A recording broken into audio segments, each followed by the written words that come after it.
All right, great. A very warm welcome to all the attendees today. This is Shardul David, the Innovation Specialist with the Good Food Institute India team. I am basically a food scientist and I focus on creating the plant-based meat, eggs, and dairy and cultivated meat, eggs, and dairy ecosystem in India for for innovation stakeholders that includes all of you. And GFi India is the community of all such stakeholders, investors, entrepreneurs, researchers, representatives from the corporations involved in the food ecosystem in India. And basically, we are trying to create a smart protein innovation community here. Like a lot of you might have known already, a lot of you are already members of our community, a few of you are new members. Today, we have Ritu Verma and Azil Suvain. I will quickly give you an intro to my colleague as well, who is Nicole Roque. She's also our new innovation specialist with the GFi India team. So really quickly, I'll introduce all three of them, and then basically Varun would take on for the Q&A session. Great. So Nicole basically comes with a background at Invest India, where she spent about 2 years facilitating biotechnology and life science investments into India. Her work as part of her team at the Accelerating Growth Group at Agni, which is basically the flagship technology commercialization initiative by the government of India, has been really instrumental in bringing a lot of acceleration to the ecosystem creation when it comes to biotechnology and life sciences. She has an education background in economics from the University of Agricx, UK. And today's speakers are obviously, as you know, Ritu Verma. Ritu is the co-founder and managing partner at Ankur Capital. Ankur Capital is basically an early stage venture capital firm that invests in innovation for the next billion market. She also sits on boards and is a board observer at multiple companies in the Ankur Capital portfolio, which are Cropin, Agricx, Niramai, and BigHaat. She is passionate about disruptive technologies across multiple sectors. Before starting Ankur Capital, Ritu ran Truven, an advisory firm for venture funds looking at investments specifically in India and Southeast Asia. One of the funds she worked with was BASF Corporate Venture Fund, which also focused on investments in renewable energy, agri-biotech, and materials. She's basically very passionate about technology commercialization and innovation, bringing innovation from lab to market. And she holds an MBA from INSEAD and a PhD in physics from the University of Pennsylvania and is a bachelor's from Middlebury College, Vermont. Our second speaker today is Azil. Azil is the CEO at String Bio Private Limited, and she basically co-founded String and currently serves as the CEO there. String is a synthetic biology company enabling next generation ingredients that are sustainable and traceable. String is enabling microbial protein derived from methane, and which is why a lot of us are going to learn a lot of new things when it comes to alternative protein sector and use of different ingredients in creating protein. Azil's passion is to deliver sustainable and cost-effective solutions for real-world problems, and she spent about 15 plus years in scaling up various bio-based products. She was part of early technology development at 3 different companies in the bio-based sector, and all of these 3 companies have had successful IPOs in the past.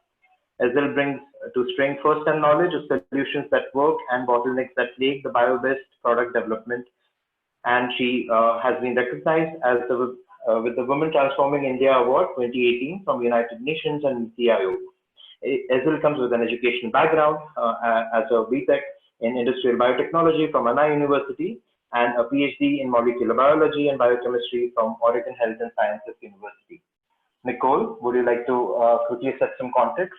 So guys, like a lot of you know, GFi India has had a lot of success in developing the ecosystem for plant-based meat, eggs, and dairy over the past couple of years. And now we are also looking to accelerate a lot of ecosystem creation when it comes to cultivated meat, eggs, and dairy and other, alternative protein sources.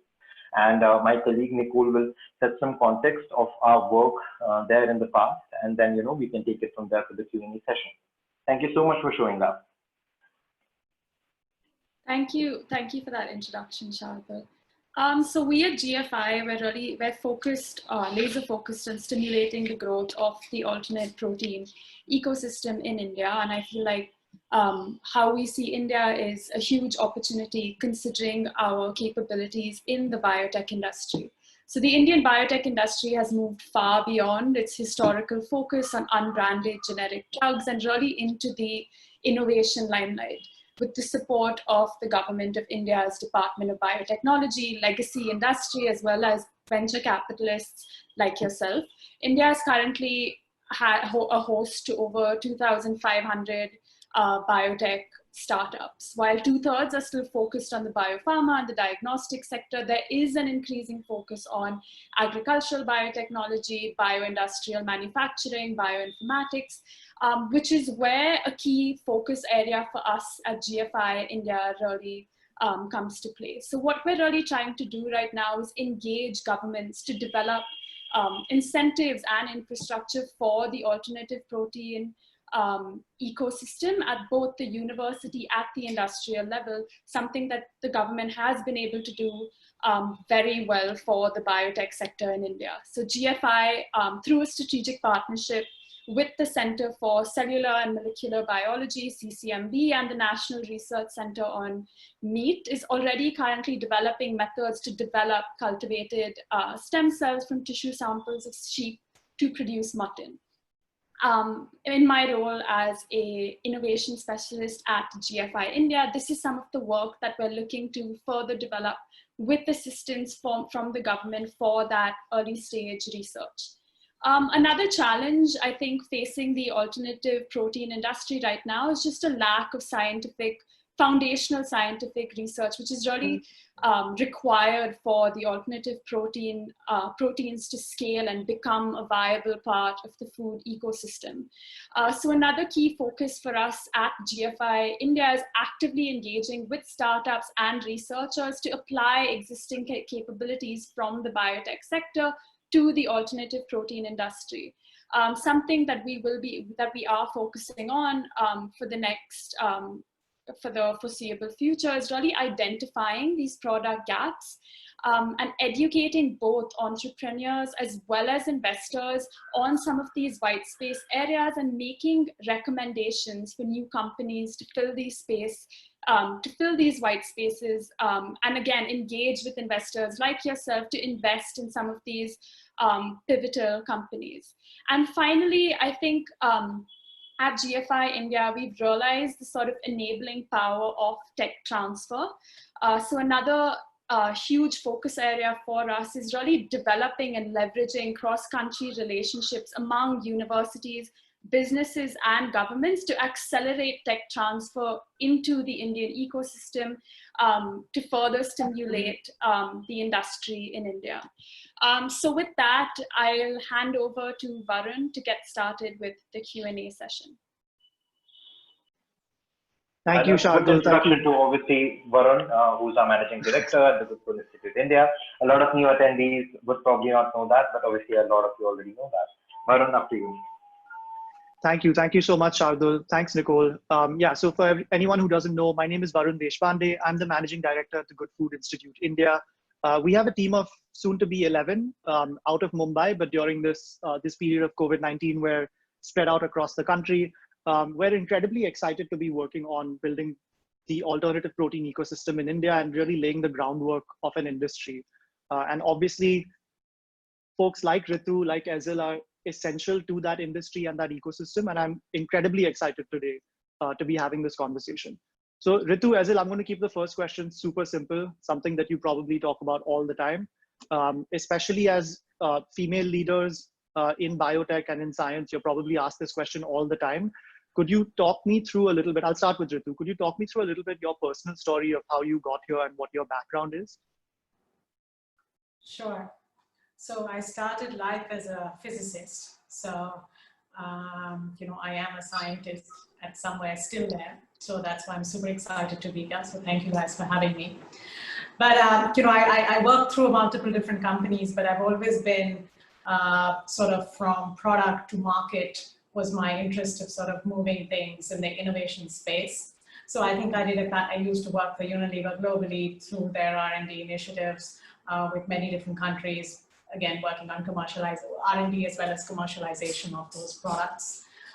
Did that across a couple of other companies and then kind of wandered into what I should say is the venture capital space realizing that large companies have a very low risk appetite for innovation typically, right? So it's, businesses first and then this comes along.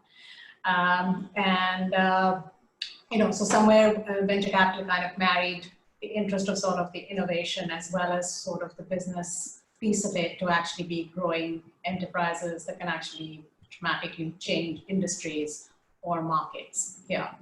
I think along the way, I also sort of, worked a bit with, Hindustan Unilever, which works a lot in the mass markets, and just seeing sort of the vibrancy of that market, was something that was just actually eye-opening for me. We all know it, but we don't know it till you're in it.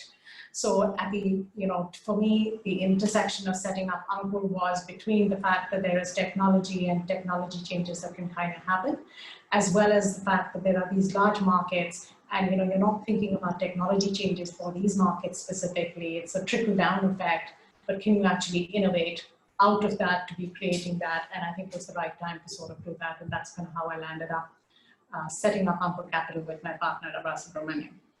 So. Got it. And as a same question, I think we'd love to hear about your story. I think Shardul already mentioned that you were named by Niti Aayog and the UN as one of the women transforming India. We'd love to hear a little bit more about you as well. Sure. Thanks, Varun. Excited to be here.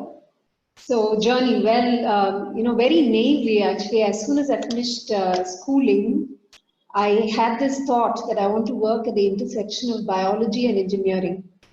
And lo and behold, a very naive thought, I think I've kind of clung on to that concept throughout. So did my undergrad in biotech in India. And at that time, you didn't have a lot of biotechnology companies in India, right? Hardly any work in that space. So finished it, and pretty much my obvious choice was to go to the US for a PhD. One thing I learned in my PhD was, really delving deep, but also wanted to really be more on the application side rather than on the fundamental research side. So happened to actually cross paths with Frances Arnold at Caltech. And she was at that time spinning off a company from her lab.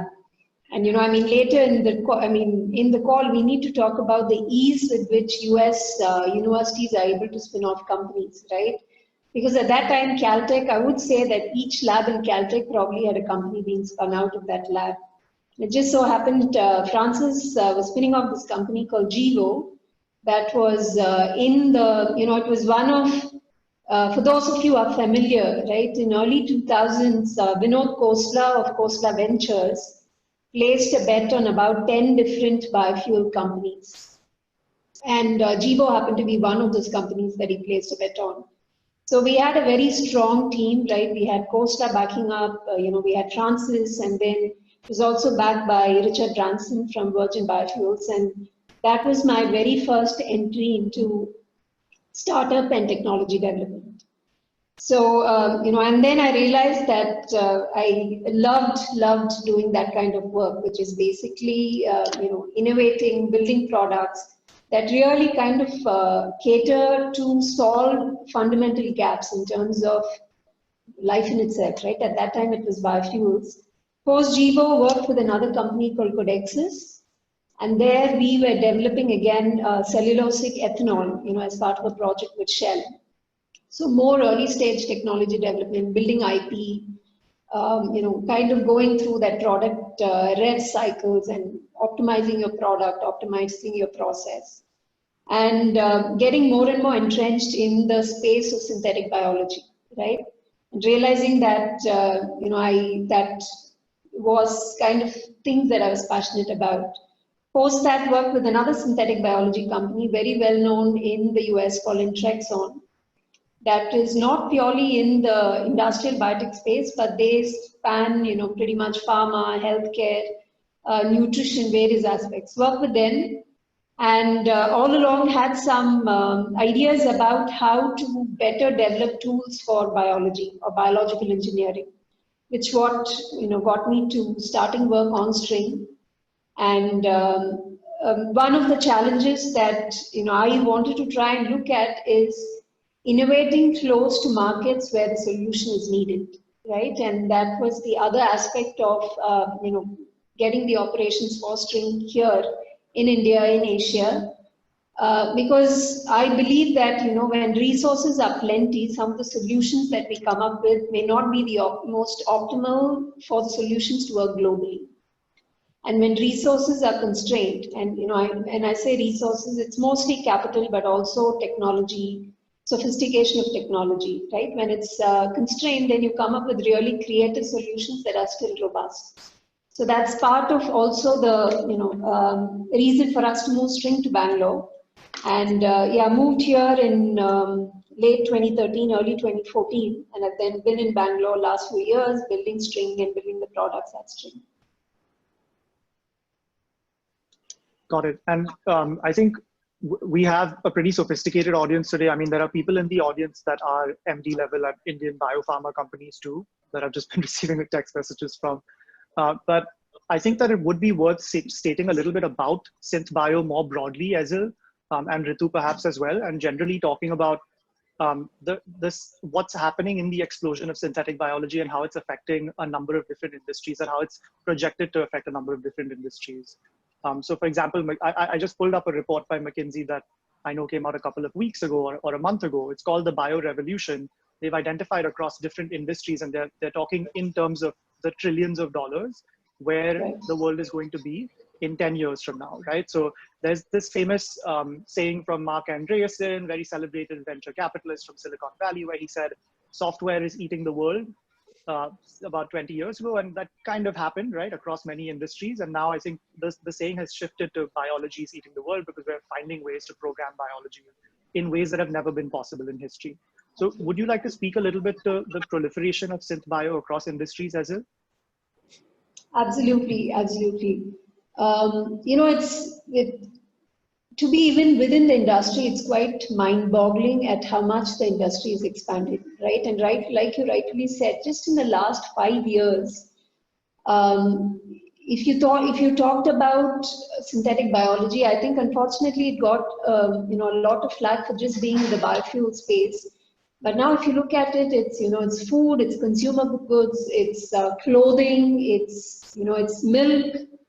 It's meat, right? From milk and meat to your vaccines for the pandemic that we have today. I mean, the industry is just exploding, and I think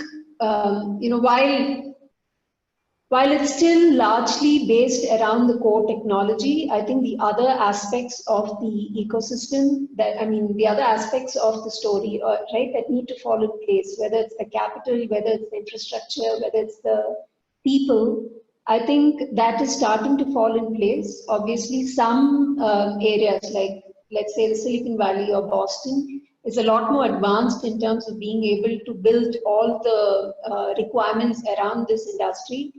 Some other ecosystems are still starting to put that together.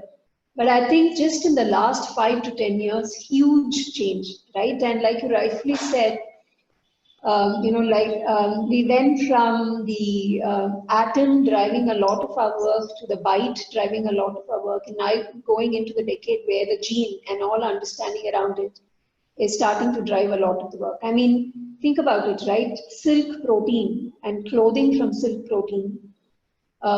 It really changes your conversations around how to conserve nature around us, right? Because no longer are you just looking at just a single point for all these raw materials to come in. I mean, at String, we'll talk about more, converting methane to protein for going into food, feed, cosmetics, and it's vast. And one of the big advantages, Varun, there is, when we look at chemical processes, which was driving our work, let's say 50, 60 years back, right?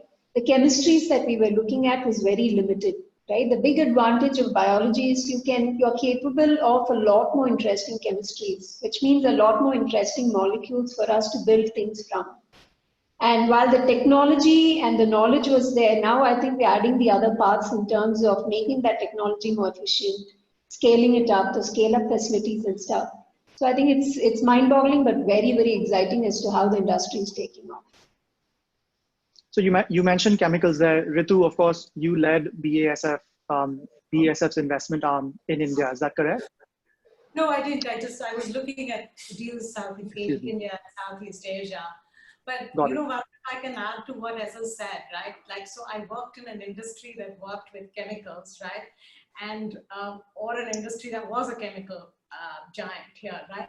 And if you mentioned bio, right, it was like, oh yeah, that's just not scalable. This is not something that, you know, I mean, for the scale of the industry that we are, we can't put these kind of things into our product, right? So that leap, right, from going about talking to saying that when in a chemical-based industry moving, and the proof points that have happened in the last 4 years is absolutely amazing, right? Because I can tell you, when I looked at the stuff from BSF, it was very little, right? I mean, yeah, as such about the cellulose ethanol, right? There was some of that kind of stuff around, but super little stuff 10 years back on any of this stuff, right? And that explosion has happened, you know, last 4 or 5 years.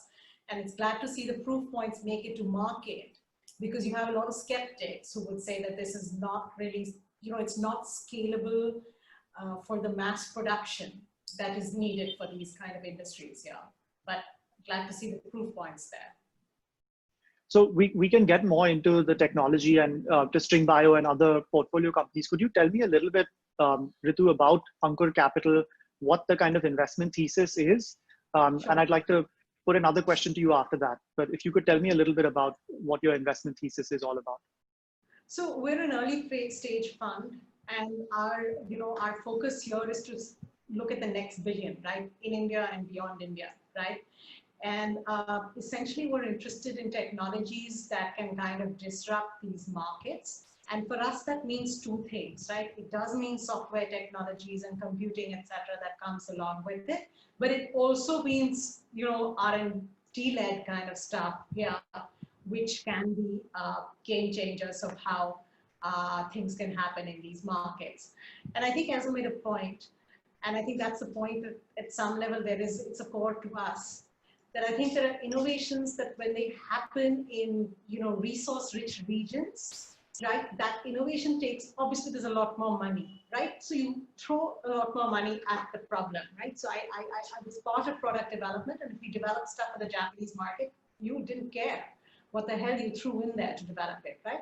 But when you move to markets like India, which structurally are different, price points are kind of different, innovation for these markets, which we call the next billion markets, you know, kind of need to take that into account. And they develop very differently. And there's very little of that has happened. But I think our focus here is to be investing in those kind of companies as well. Yeah. I think we're all itching to talk about ecosystems and bottlenecks in ecosystems, but I want to park that for a minute. I wanted to ask you, when you do invest in these deep technology companies, particularly in these kind of, I don't want to say resource starved, but certainly different markets like India. Yeah, it's a different kind of resource mix, let's say. What are you looking for in founding teams, right? So for example, Ezil and Vinod, fantastic founding team. What would drive you to invest in someone like them? What are the characteristics you're looking for as an investor? So we are looking for the technology and the value of the technology, right? And I mean, I think that's somewhere that's core. But I think the other critical piece for us is the team behind it, right? I can tell you over the last 5 years, I've seen a whole bunch of companies, and I don't think we have a dearth of, you know, people with good ideas and actually good work, yeah, behind it, right? But a founding team also needs to have the techno-commercial skills here, right? Because we're investing, right? We're looking to build a company. We're looking to get returns out of this company. It's not an academic project. Yeah. So I think the team needs to have a mix of the market sense of what is kind of needed, as well as the depth in the technology, right? Because not having that also doesn't help, right? So if there is no deep IP, there is no deep knowledge behind this piece, then it's, you know, the moats are little here that you would get into. So I think those are the characteristics that I think we look for in a team in this space. Got it. And I can so I mean, ecosystems that, you know, that the techno-commercial talent in India is kind of missing. It's an ecosystem gap here. Got it. That we have to figure out how to address. So let's talk to someone then who knows a little bit about that, right? Like Ezel, could you speak a little bit? Well, firstly, could you speak a little bit to your own company, the String, and what you're producing, right? I think everyone is keen to hear more about the SIMP platform and a lot of different things related to how you're converting. I mentioned this on a LinkedIn post earlier today, how you're performing alchemy, because that's what you're doing. You're converting methane into food. I think we'd love to hear a lot more about it. Sure, sure. I have a couple of slides. Should I try to share, or should I can talk about it? No, I mean, So you can absolutely share. Please do. Yeah. Yeah, let me share just a couple, just to give a highlight, or just use it as a. So at String, so the core work that we're doing, right, we want to enable what we call our next generation ingredients, right? So a big topic of what GFI is enabling is these ingredients for the food space. So String is in that sector enabling next generation ingredients so that there is inherent sustainability and safety in these ingredients, right? And there are a whole range of ingredients that we're looking at, because we built a platform that allows us to look at a few different kinds of ingredients. The big focus for us is, of course, products that go into the alternative protein space. There are a few other industries also of interest for us, including agriculture, personal care, right? That's kind of the power of the platform that we've developed, which is a core synthetic biology platform. And what this enables us to do is, as we've been talking about, right, it kind of enables us to expand beyond our chemical ways of manufacturing into more biology ways of manufacturing, right, and go beyond what Ritu was talking about in terms of the proof point, and actually start to commercialize a lot of these products in market, so that it's not so much a surprise for you to use ingredients that are produced using biological platforms anymore. So how do we do that? Well, this has been a big portion of our work for the last few years, right? So we have developed, all the very interesting advances that we've had in the area of biology, in the area of chemistry, in the area of engineering. We brought that together and built a platform. We call it the String Integrated Methane Platform, or SIM. And this allows us to use the energy that is there in methane gas and convert it into the products that I was talking about. So we are converting methane into protein that can go into the food and feed sectors. We're converting methane into other ingredients that can go into the related sectors. And one of the big advantages of String's platform is that we are working with methane coming from different sources. We are working with methane coming from natural gas. We can also work with methane coming from biogas. So, and the interest there is, if you look at methane from natural gas, the composition around the gas is different, versus methane coming from biogas, the composition is different. So part of the innovation that we had to do was also develop a technology that could work with that kind of raw material variability, right? Because if you look at the bio-based industry, one of the key questions is raw material availability, right? In terms of scale, like for example, to match the scale of the chemical industries, you need that substrate and you need a robust process that can work at very large scales. If you look at, let's say the protein market, right? If you look at protein, food is in itself a very big industry. If you talk about feed, a huge commodity market, right? Just in India, you probably have single customers who can take in lakhs of protein per month. So you need a process that will be able to scale and work at that large volume. But you also need a process that will work at smaller scales if you want to generate high value compounds that don't have very large markets. So part of the technology that we built is a process that allows us to work with both these scales. So very, very briefly, I'll touch upon just our alternative protein product. So our first product to market, we call it ProFit. As I mentioned, for us, the interest is to take the alternative protein into both feed as well as food market. ProFit is our microbial protein ingredient that can go into the feed market. So we take methane, we built a fermentation process that can now use methane as a substrate, and then we extract the microbial protein or single cell protein that comes from this process. We process it and we take it as a high quality source of protein into the feed market, right? So here's just quickly what it looks like. A lot of people get, they need to get used to the fact that you can convert a gas into a solid, right? But, that's what it looks like. It's a fine brown powder, and the big advantage for the feed market is that it matches kind of the amino acid requirements that is required for good growth for your feed. The interest for us is, to take this into feed as well as food markets. And to take a step back, if you look at the alternative protein industry, right, we kind of have three key buckets. We've got the fermented protein products, we've got the plant-based protein products, and then we've got the cellular agriculture, right? The big advantage of a microbial protein product is, in effect, it actually, somebody like us can work with folks in the other two buckets as well, right?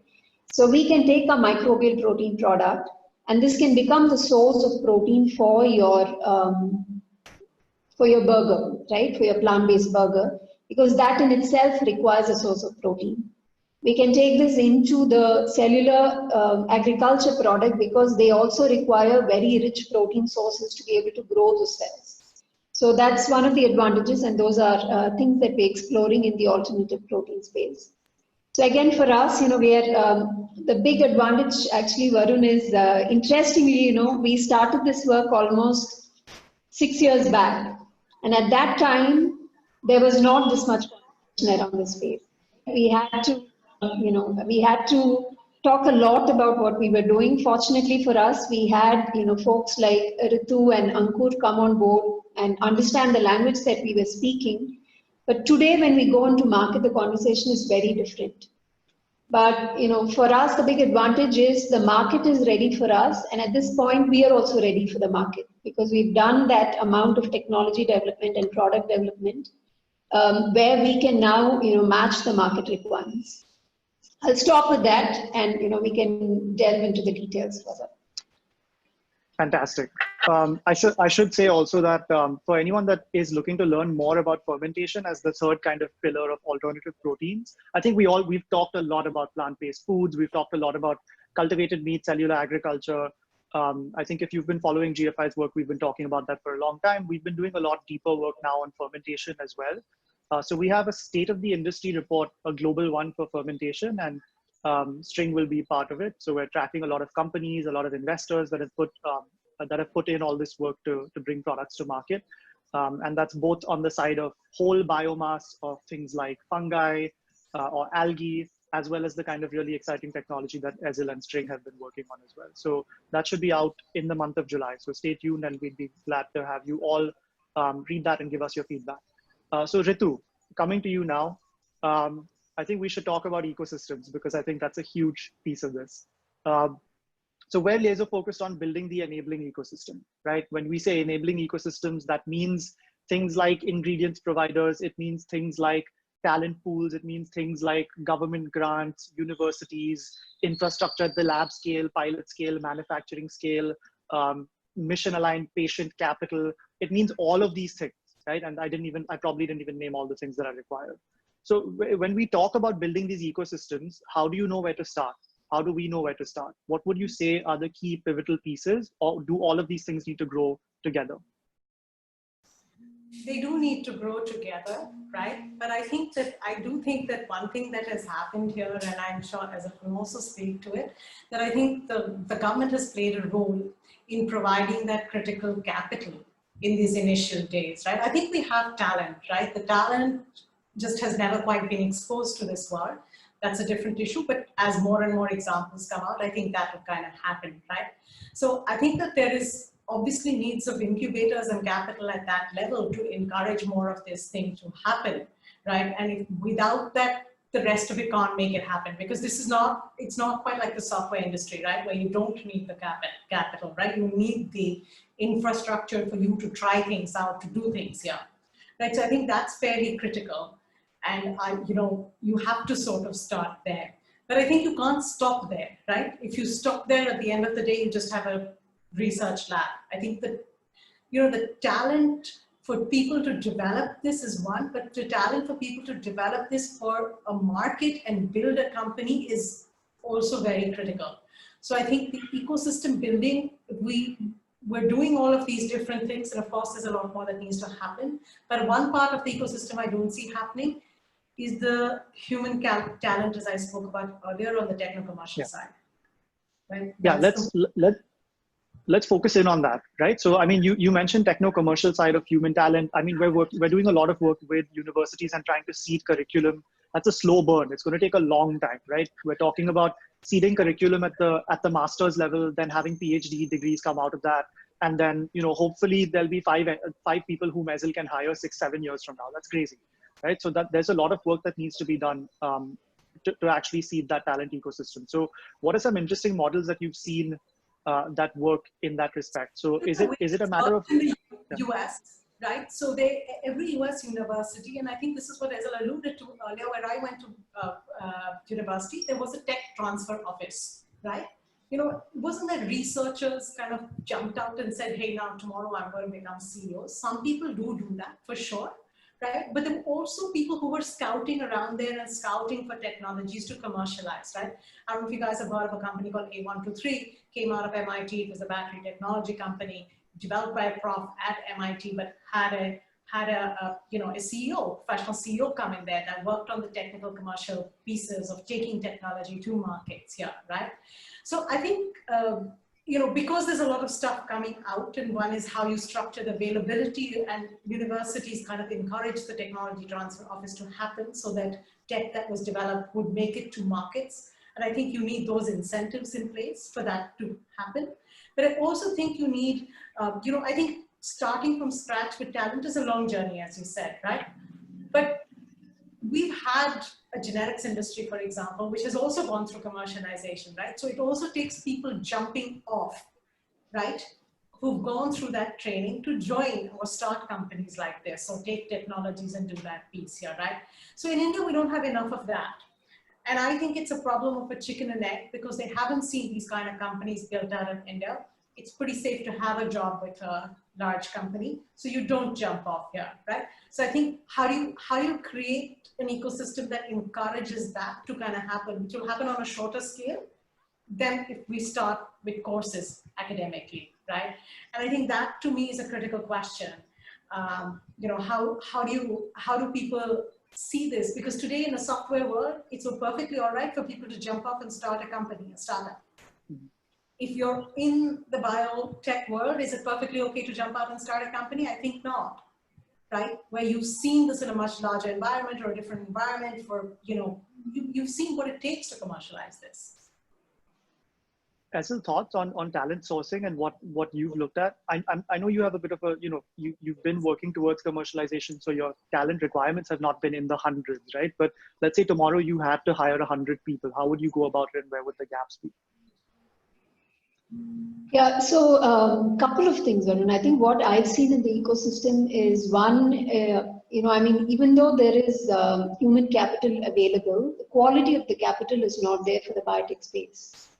What I mean by that is, if you look at an average undergrad in at least the Bay Area, right, where you have your Stanford, your UCSF, your Berkeley, it's very high quality ecosystem that I'm comparing it to. If you look at an undergrad there, by the time they come in and work as an intern, they're quite aware of what is going on around the world. They've already published, their quality of thought is at a much higher level. What I see here is there are very few pockets where you have that kind of quality of thought. So even though there is very large human capital, the capital that you can hire to do kind of cutting edge work, right, where they need to have the depth in terms of technical skills, but also the awareness of what is going on around so that they can push the envelope, that capital becomes very small. And I think one of the challenges for the bio industry is what Ritu is alluding to is, I think the software or the computer industry is a little bit more matured in those respects, where we are competing with the best and we are able to do that. Whereas in the bio, we are still not there. We're just starting to take baby steps forward. That's one. So I think it's more of a mindset, because 75% of our mindset for bio is still very complacent, right? We are very happy to take research that's already been published like 25 times, do a little bit more work there and publish it again. And unfortunately, that's where we are. I think that's one. Second is the process, right? Okay, now I have an idea and, I'm really passionate about it. I want to make this happen. Still, the process to be able to jump in and do it is not as easy. There are a lot of players who are trying to change this. I think, 2013, when I came to Bangalore, there was only 2 incubators in Bangalore, right? And it was not easy to find a space in an incubator. Today, that whole thing has changed, right? And it's only been a matter of 7 years. So I think there are a lot of people trying to change, but it's still not there yet. And, for you to get that initial capital to be able to do innovative work, build your team, it's not an easy process right now. And, part of it is also that I think if you want to bring technologies to market that are not just marginal jumps, that are significant jumps in terms of what we need to do, that technology development needs to happen in partnership with academia. And if you can't rely on that partnership to make some of that to happen, then it takes even that much longer and that much amount of capital and resources to be able to go forward. So for us, it's, lucky to have built the team that we have today, but it wasn't easy. Yeah, and I think the software comparison is apt, but it also breaks down in certain places. So for example, the reason that the software industry is possible is because it's built on a foundation of the internet and fundamental hardware and infrastructure that's existed for some time. It would be like saying, the mobile, all these platforms, right? So, I think 20 years ago, if you and I had to start a mobile phone company, it would cost a lot of money, or even an internet company, it would cost a lot of money because it was simply not possible. The barriers to even starting a company, let alone scaling, were extremely high. You didn't have the pieces of the ecosystem that existed. I think some of the pieces in the biotech space internationally for alternative proteins are coming together. So if we look at cultivated meat specifically, the different pieces are the cell lines, the cell culture media, the bioreactors, and the scaffolds if you need to grow a 3D culture of meat, right? And even things like what you're talking about, Ezil, will go directly into cell culture media, etc. So that's coming together. We're getting the biggest companies in the world, Merck, 3M, they've all announced intent and started work in these areas. But with respect to India right now, I think it's going to be quite a slow burn, and we're going to have to work on all things together. So Ezil, you've worked with, you mentioned the incubators, etc. But you've worked with, you also mentioned universities. So CCAMP, Bangalore Bio Innovation Center, BIRAC, the government body. Could you speak a little bit to the kinds of help that are available and that have been available to you? And Ritu, of course, please also play into this as well, because you mentioned that some of the issues here are the government has been helpful, but there's a lot more work that's needed. Yeah. See, I think BIRAC is doing a phenomenal job in terms of providing seed capital for high-risk work. Like String started off with a big funded project, right, in India. So I think, and that's just mushroomed in terms of the work that BIRAC's doing. So I think that initial high-risk capital is actually available through agencies like BIRAC, right? And while it's, if you look at the cost taken for bio, it is not as significant, but it is a starting point. So I think that is a big plus. Like you talked about, in Bangalore, CCAMP, Bangalore Bioinnovation Center, these are all great infrastructure resources, right? Like, so if you really have an idea and you want to show that initial proof of concept, like what you were talking about, Varun, it's not so hard for you anymore to go rent a bench and have access to some really high-end equipment where you can leverage that to show that initial proof of concept, right? This was not there, just 7 years back. Whereas now you can come, take a small bench fee and leverage some, and if you look at these places, right, they are no less than some of the best state-of-the-art infrastructure that you would see in the West. They have all the high-end equipment required. They have, the right kind of lab infrastructure that is needed for you to be able to do that. And we've leveraged a lot of that in a big way. Like, for example, for us, the initial fermentation resources, right? Those are really CapEx heavy equipment. we didn't want to invest in that capex till we got comfortable with the technology, and having a Bangalore Bioinnovation Center actually allowed us to be able to do it, because we then leveraged their equipment to get to that initial point. So I think a lot is changing, particularly with these kind of infrastructures that is coming up. I know there's quite, and it's not just Bangalore, right? If you look at Pune, look at Chennai, if you look at Hyderabad, I think these hubs are really coming up to enable that infrastructure. What is now very evident though is there is a gap in the next phase, which is the scale up. Right, because there's a lot of attention that's gone into that initial phase, and there is a clear gap in the next phase. Like, for example, our pilot scale facility, for a large time, we tried to not invest the capex and see if we could leverage a facility for us to do it. Then eventually we had to invest and build our own, because we couldn't wait too long for us to be able to go to market. So, but there is a significant gap in scale up today, though. Yeah, and that's actually very well said, and conveniently leads directly into my next question, right? So, Ritu, there is this kind of, there's a valley of death everywhere generally between lab to market or even early stage to market. In India, this valley of death is a massive chasm, right? Like the scale up capital doesn't really exist per se. The scale up infrastructure doesn't really exist per se. And I mean, you need one of those two things, right? Either you need ancillary supporting infrastructure, or you need capital so that you can put it down yourself and create your supporting infrastructure. So how do you work, being that Ankur Capital Fund is an early stage fund? How do you work with downstream funders? Is it primarily a matter of working with international funders, or are there local private equity firms? How are you currently doing all this education? Because you've done the due diligence upfront. Presumably you have the expertise to do that. Some of these downstream firms may not have that in-house just yet. There might be a lot that you have to do to educate them. So can you speak to that right now? But in India, I think we'll have valleys of deaths, right? So there's always a valley of death in front of you, right? There's not one valley. If there was one valley, that would be good, I would say, right? So I think the capital for this just is really kind of absent. And I think that there is somewhat in the initial stages, which is absolutely amazing that this kind of happened.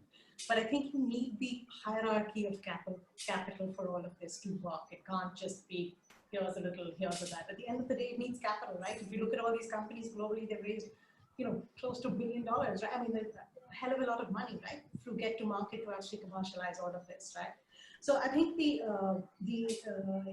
my view, I think you have to build the cutting edge global technology companies over here, right? They will attract capital internationally, not so because in India people aren't used. Investors are just not used to investing in something like this. It's not in the risk appetite, right? Whereas there are other people globally who have the risk appetite and will say, okay, as long as this company is as good as any other, right, and structurally I can manage all of this, I would be willing to take a look at it. And I think if you improve that cycle, then you will have Indian investors wake up to say, why am I missing out on this? I also need to get into it, and I will, I think it's a viable thing. So I think the valleys of death have to be navigated in this. And I think those bridges are going to be built, not necessarily with the VC capital sitting in India. It can be some strategics in India that take a look who are, in the domain. So they do understand that piece completely. But I think it will also take financial investors who are more domain experts to come in from internationally into these things. And there are also other interesting investment vehicles or instruments. So for example, the government of Canada just announced a $100 million debt facility to a plant-based protein extraction facility in Canada. And it was a mix of public debt and other instruments, which is the kind of thing that needs to happen because we're talking $100 million. Obviously in biotech, it's going to be like that, right? So we're going to have a mix of these kind of downstream funders who are strategics, pure financial investors, public funds, debt, different kinds of instruments, different kinds of vehicles, which is really great. I've left the most fun question for last before we move on to Q&A from the crowd, and that's about regulatory, because I know we all love thinking about regulatory. So could you speak a little bit to regulatory hurdles and how you're thinking about it? Because, I mean, we all know this, when industries grow, they become entrenched. The entrenched players actually use a lot of technology. All of our entrenched industries use a lot of technology, including food, right? Crop breeding, animal breeding, all the processing facilities, putting animals close together, figuring out how to get them to, how to milk them, all of that stuff. There's a ton of technology involved there, but we've locked in technology, regulatory hurdles now, and new technologies like fermentation, etc., will have some hurdles to get over to get to market. So I guess I'll throw this to you, Ritu, first, because how are you thinking about regulatory risk as an investor? And then I'd love to hear from Ezil as well. So I think regulatory risks are obviously something that you pre-evaluate pre an investment here, right? And I think it depends on markets that you're kind of targeting. So I think we kind of take a look at it from that. We have some other companies also at how their regulation is an important piece here. And as an investor, I want to know what the journey is for you to get over that regulatory hurdle, right? How much money and how long, right? Both are the two questions I need an answer to. So I think that's something that you kind of do upfront, and you kind of probably bucket in that there are going to be sort of hurdles, right? Having said that anytime when you look at something in the India market, actually I'll say the regulations are super weak, right? In many ways, right? So either they're cut, copy, paste, or they're just, the bars are so low, right? And you would think that that's a great thing, but actually it's not, right? Because what it does is it takes really good technology and puts it on the same level as something that's just tweak here, right? So the value of that technology is something that the market doesn't recognize, right? So I think in India, this thing is a me too. There are, we need to do more about it. We don't need to make this a bureaucratic thing, but I think we need to think about it that we actually, if we're going to encourage a deep tech, deep innovation to kind of happen here, you've also got to differentiate between that and your middle of the run product that's in the market. And that part in India is not very strong. Ezil, by the way, there's a very lively chat going on in the comments about different skills that might be required in the sector. I think they're looking at it from a pedagogical standpoint and just looking at it. I think there's a lot of fascination about this area and a lot of optimism. So Ezil, could you speak a little bit to regulation and how you're thinking about it? Sure. How much time do I have? I mean, we've been talking, Ritu, just so you know, Ezil and I have been talking about regulation since we first met on August 24th in person at the August 24th, 2018, excuse me, at the Future of Protein Summit, the first one that when it was just me at GFi India that we put on in Hyderabad. So that was the first time we met. We've been talking about regulation since then. But Ezil, any update? So I think, I think Ritu highlighted a very interesting point, right? I think the challenge with regulation in India is the lack of clarity, right? Because for technologies like us who want to bring these kind of products to market and for, who have investors on board, we want to have some surety that, okay, if I do XYZ test, then I'm safe. But here, the way some of these markets work is they leave everything gray, that there is never surety as to what is required. That's one. And two, because it's gray, there's no differentiation between the good, bad, and ugly, right? So the lack of clarity. But I think the driver, in places like ours, I think the driver is we wait for the market to change, and then once the market changes, then we bring on the regulation, right? So I think the good thing for the alternative protein industry is that there is a lot of momentum in this space and there is a lot of awareness around the products, which means that the consumers are starting to demand more of these products. And I think that will be the driver for the regulatory change here. Unfortunately, the way it works here, it's always backward looking, right? It's not forward looking thought for the regulation. So I hope that, given all the interest in this industry now, there is more and more conversations around regulation and hence the change that is needed. Let's see, the other challenge that, I know we've talked about it, Varun, a few times, is one of the other big gaps, and this is not just in India, I think it is there in a lot of places globally, is for having some kind of standardized certifications around these new products coming to market, right? Like how much of testing is enough for you to show that, hey, this is as good as, the alternative protein-based fish that you have is as good as a wild-caught salmon, right? And what is the level of testing that you need? And is there any way for us to standardize those kind of testing? I mean, this is a conversation that happens in Singapore, but Singapore has taken a step forward and said, okay, I'm going to set up my own testing center so that I can be the person who standardizes it, not just for Singapore, but the entire Southeast Asian market. I think you need a lot of that because that goes hand in hand with the regulation, right? That makes it easy for the regulatory bodies to then make that decision. Great point. I'm happy to let you know. Oh, sorry, go ahead. No, I think we are a country that adopts, we wait and watch, right? Yeah. And then we adopt, right, when necessary, right? Which doesn't necessarily work, right, for certain sectors, for people who are trying to innovate, right? It's just, it just doesn't really work, right? And when you don't do that, what happens is the market sets the proxy at some other international regulator, right? So then you just have to meet the proxy of that. And so then it doesn't matter what the local regulation is because the market will set it as what they consider as the appropriate regulation. Yeah. I'm with you. I want to offer a little bit of the other side because I think we all work with government. We at GFI work with government very extensively. So just to give you a sense of like what the capacity of the government is in India, right? Like Ezel, you're from Bangalore. The city of Bangalore has, for some definition of city, they have 8 million people. The city of New York has 8 million people for the same definition of city, right? Right. The government of Bangalore has 20,000 employees, okay? The government of New York City has 462,000 employees.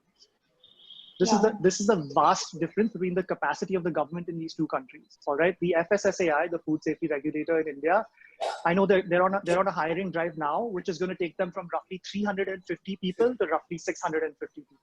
All right, and at 650 people, they will still be woefully underpersoned, understaffed to deal with 1.345 billion Indians, right, and deal with food safety. So I think these are going to be perennial problems, and we have to be clever about strategic advisory in this country, about providing links to those international regulators, all of that stuff. So I'm with you entirely, and we just have to just understand the dynamics and be clever about it.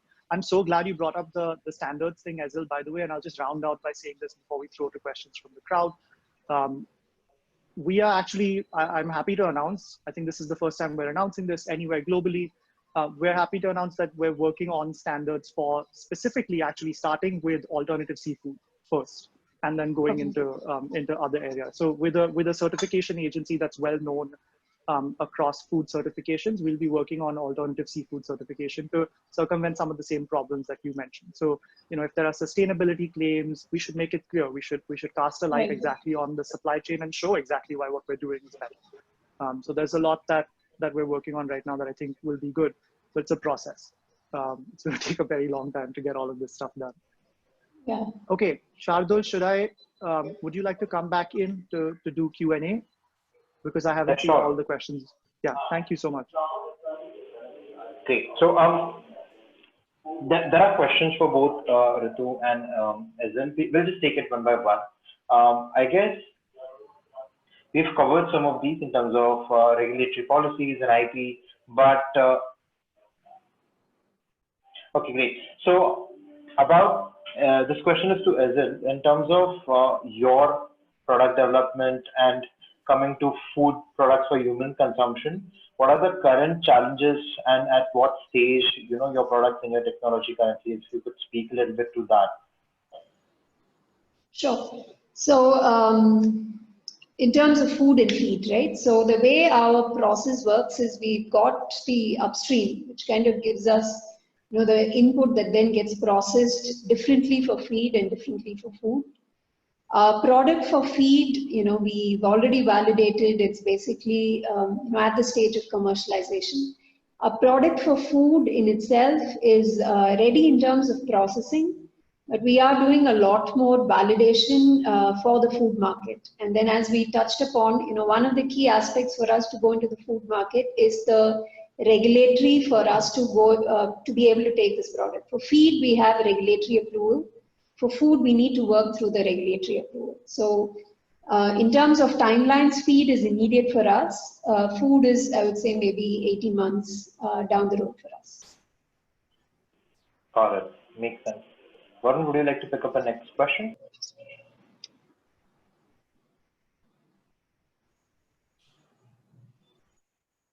I'll ask a question that's kind of tangential to what's being asked in the Q&A here.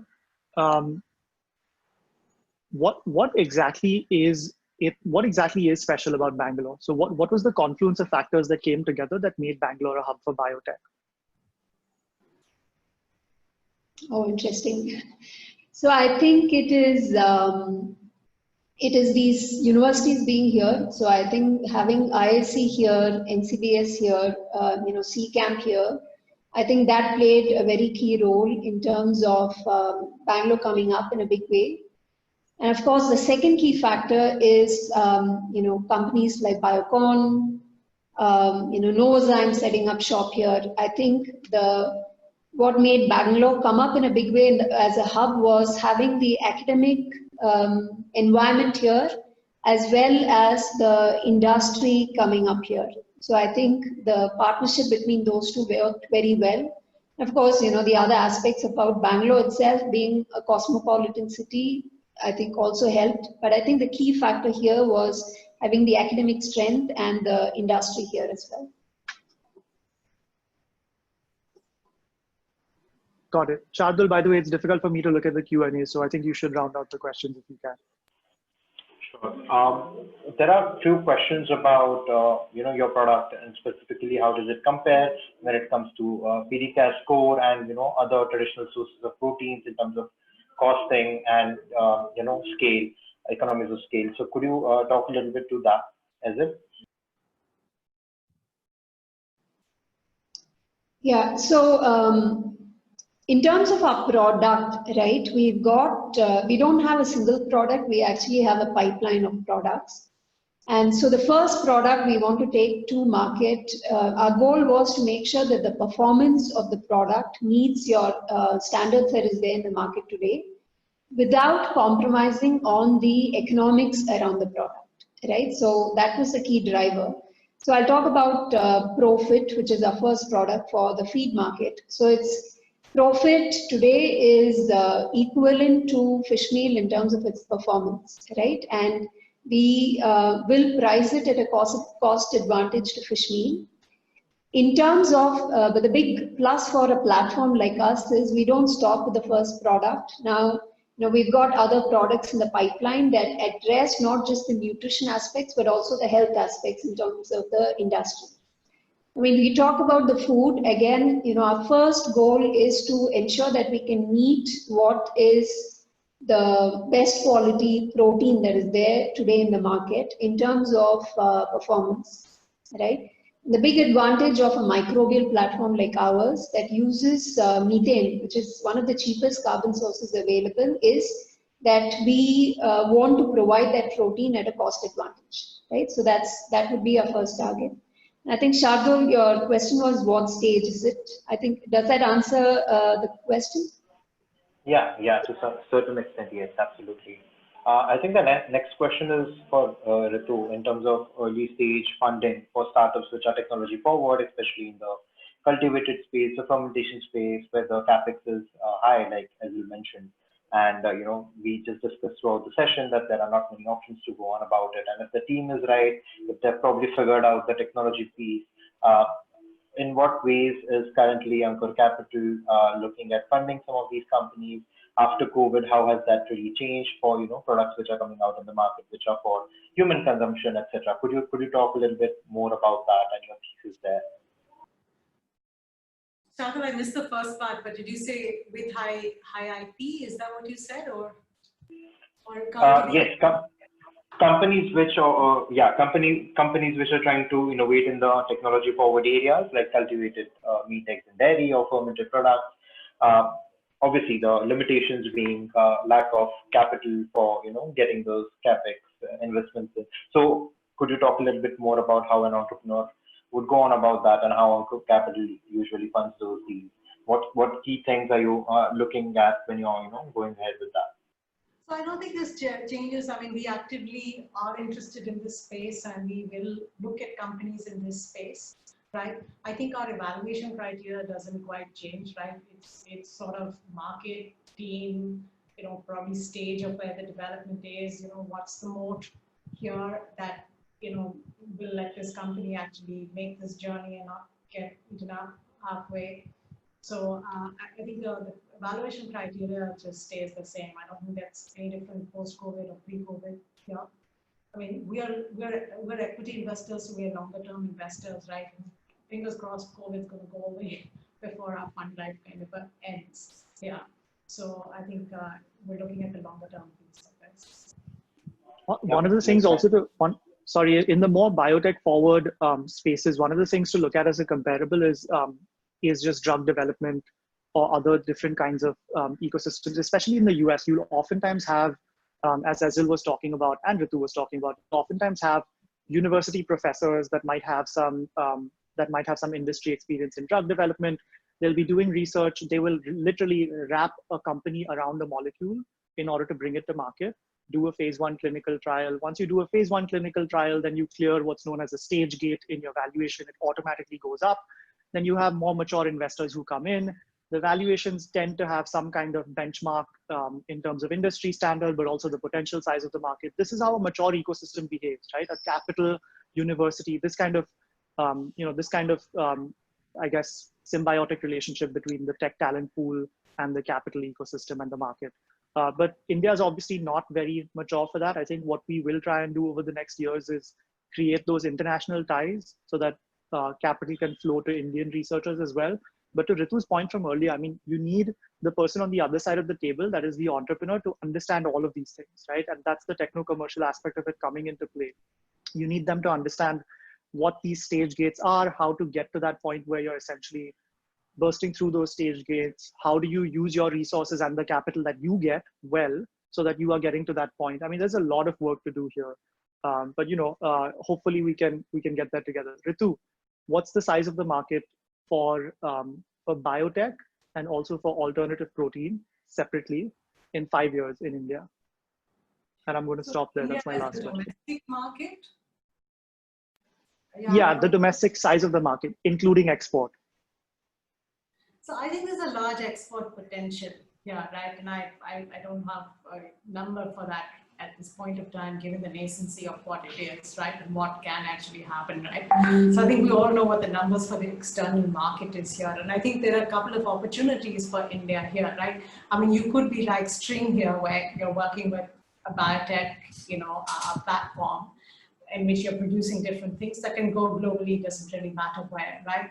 But I think there are opportunities also as a plant-based protein market develops globally, in saying, how does India actually be an ingredient supplier to all of that, right? So, I mean, we grow a lot of proteins, right? But can we move the value addition here up on a higher scale that feeds into,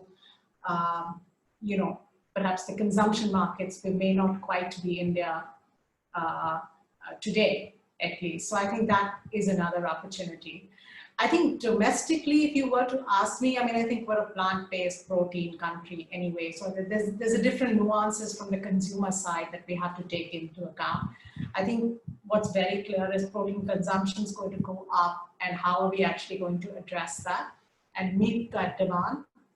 And I think there's interesting biotech stuff, but I think it falls more into the agri-biotech space here, where you're looking at increasing protein content in existing lentils and pulses, and how they get expressed. There's interesting work happening globally. I know a company in Israel that's looking at increasing the protein content in moong dal, basically here.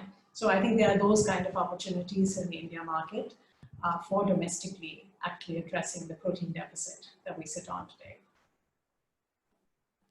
Great. I'll take your answer to mean several $1 trillion. Thank you so much. So I'll leave it there. I'll just say that we're creating a lot of resources over the next several months and quarters, everyone in attendance, on market sizing, on market maps. The ecosystem is extremely exciting. It's quite nascent, but we're all on this journey together. So thank you so much for taking time on your Friday evening, Ezil and Ritu, as well as everyone who attended. We really appreciate your time.